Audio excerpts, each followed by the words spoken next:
Sir John A. Macdonald. That name sounds familiar.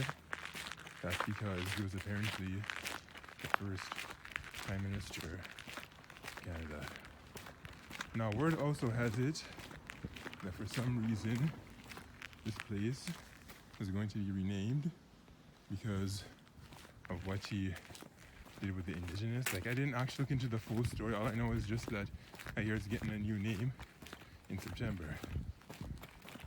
Now, honestly, I don't know a ton about John. Like, I know at one point we did study him in history, but honestly, he just wasn't terribly important, or at least not to me. Like, I get that he was the first Prime Minister and all, but honestly, unless you're an historian, you're not going to see him as somebody like uber important. Yeah, sure, the first Prime Minister of Canada, but like, aside from being the first Prime Minister of Canada, what did he actually do that was truly essential? Okay, there's literally like nothing in these fields, so probably just gonna turn back. I was under the impression that there probably would have at least been like, I don't know, some equipment or something, but it's literally just a quiet, empty field and nothing more. So, yeah, right back around. Like, yeah, anyways, I was saying about John. Yeah, first Prime Minister. Want to change the name because he didn't have a good Indigenous record, and that's all I can tell you. The place itself looks kind of small, so probably not going to be a ton to really see. I asked her what the new name is. I've seen it, but I don't remember what it was. I think it starts with a B, and that it was named after, or that it's going to be named after, I should say, a water activist. And that's all I could say. Another thing I could also say is that it's so quiet, I hear my voice echoing, and there's an abandoned basketball. Wow.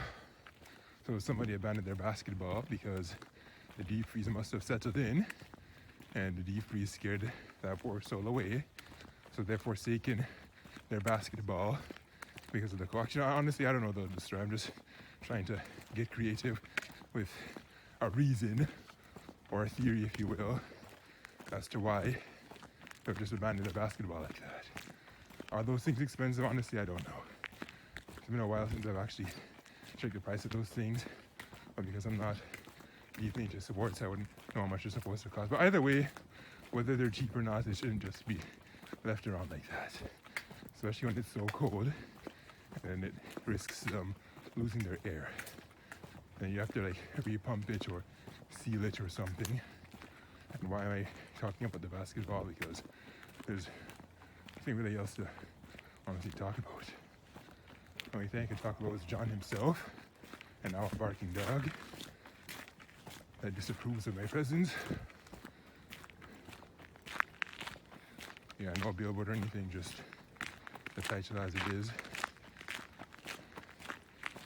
So, yeah, the new name, don't know. Maybe it starts with a B. Water activist, a female water activist, I also believe in. That's about it.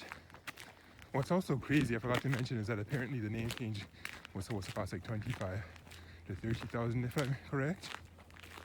And to me, I'm not sure why it would cost that much. Like, I changed a couple of letters. That doesn't add up, but that's all I can say about that. That's all there is to this. No big playgrounds or anything, and yeah, that's it.